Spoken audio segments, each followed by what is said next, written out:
안녕하세요. 책 읽어드리는 집사 백종환입니다. 오늘은 2023년 7월 18일 화요일 12살 쌍둥이 발달장애 아이들을 키우고 있는 엄마 이민선 씨의 전국장애인 부모연대 화요집회 발언 내용을 백종환의 목소리로 함께 합니다. 안녕하세요. 저는 일반 초등학교의 통합반에 다니고 있는 12살 발달 장애아를 키우고 있는 엄마 이민선입니다. 정확하게는 12살 쌍둥이 발달 장애 아이들을 키우고 있습니다. 일란성 쌍둥이라서 같은 유전자를 가지고 있거든요.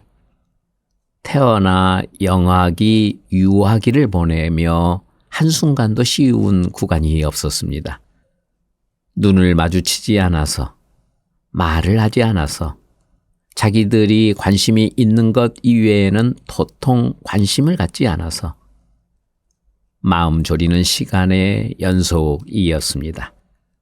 그래도 시간은 흘러 초등학교에 입학을 해서 가방을 메고 걷는 아이들의 뒷모습을 보고 있으면 어떤 날은 뿌듯하고요. 또 어떤 날은 몹시 안쓰럽고 또 어떤 날은 슬프기도 합니다. 잊혀지지 않는 사건이 있었습니다. 아이가 학교에 입학하고 많이 낯설었던지 도와주려는 아이들 모두를 꼬집고 물고 핥혔다는 이야기를 담임 선생님을 통해서 들었습니다. 없었던 돌발 행동이 나왔던 겁니다. 아이는 중간놀이 시간이 끝나고 정리하느라 선생님 말을 듣지 못했고 친구들이 우르르 다가가 도와주는 걸 아이는 빼앗는다고 생각을 했던 것 같습니다. 그렇게 이틀 정도 같은 행동이 나왔고 그 친구들 중 한 명의 어머니로부터 전화를 받았습니다. 왜 이런 아이를 여기에 보내냐는 거지요. 약을 먹으면 좋아진다는데 저에게 약을 먹이냐 묻더니 안 먹는다니 무책임하다는 식으로 쉽게 이야기를 하셨습니다. 무책임하고 무개념이라고 이야기하고 싶으셨던 것 같습니다. 그 시간 이후로 돌발 행동을 하는 아이라는 꼬리표가 붙은 덕분에 작은 아이 옆엔 실무사 선생님이 우선 배치되었고요. 실무사 선생님이 안 계시면 담임 선생님께서 전담하셔서 아이가 빠르게 진정될 수 있도록 힘써 주셨습니다.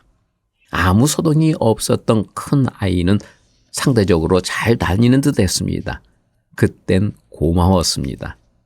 제가 앞서 등교하는 아이들의 뒷모습을 보면 어떤 날은 안쓰럽고 어떤 날은 슬프기도 하다고 말씀드렸습니다. 그렇게 1학년을 보내고 코로나 시국도 보내고 시간이 흘러 5학년이 된 지금 아이들은 많은 시간 혼자서 교실에 있습니다. 국어, 수학 시간에 내려간다 했지만 그마저도 시간표가 수시로 변하고 있어 헷갈리기 일쑤이고 아직 하교 시간이 아닌데 집으로 하교하는 날도 있었지요. 그렇게 말도 어렵고 이해하기도 어려워지는 글 속에서 그리고 친구들 사이에서 제 아이들은 그저 조용히 앉아 있습니다. 돌발 행동이라는 꼬리표가 사라졌더니 새로운 돌발 행동을 하는 다른 친구에게로 도움의 손길이 방향을 바꾸었습니다. 그래도 작은 아이는 과거의 소동 덕에 실무사 선생님과 함께하는 시간이 많아 잘 배워서 큰 아이보다는 더 잘 얌전히 있습니다. 그렇게 자리를 지키고만 있을 아이들을 생각하면 안쓰럽고 슬픕니다. 비록 시간은 걸리지만 가르쳐주면 우리 아이들도 성장합니다. 오전 8시 30분이 되면 책가방 어깨에 둘러매고요. 복도에서 뛰면 안 되고 친구들 물건 내 것처럼 가져다 쓰면 안 되고 자연스럽게 가져다 썼으면 사과하고 고마움을 표시하는 것도 배웠고요. 아직 시켜야 하지만 사람을 보면 인사하는 것도 알아요. 눈치껏 필기하는 시간이 되면 연필 들고 흉내라도 내야 한다는 거 배웠어요. 그렇게 하나하나 배워갑니다.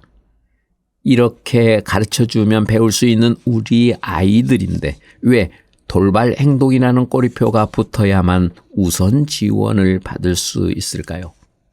왜 같은 도움반 안에서도 도움 인력을 두고 부모님들이 얼굴을 붉혀야만 할까요? 아이들이 가랑비에 옷 젖듯이 사회의 구성원의 일부로 성장할 수 있도록 학교에서의 도움 인력이 충분히 충원되어야 할 것입니다. 그렇게 된다면 어느 쪽도 편중되지 않고 아이들의 상황에 맞는 지도가 이루어지겠지요.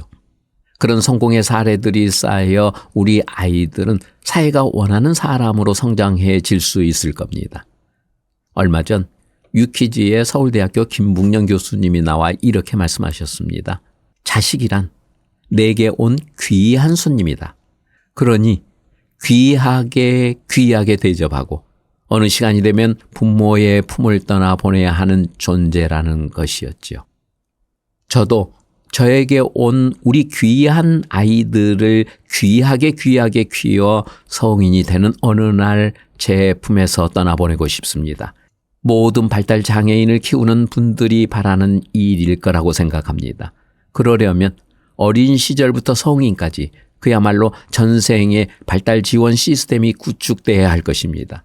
더 이상 아이들의 모습을 보며 안타깝고 슬프기보다는 매 순간 성장하며 발전하는, 그래서 우리 사회의 한 구성원으로 삶을 살아가는 그런 아이들의 모습을 보고 싶습니다. 감사합니다.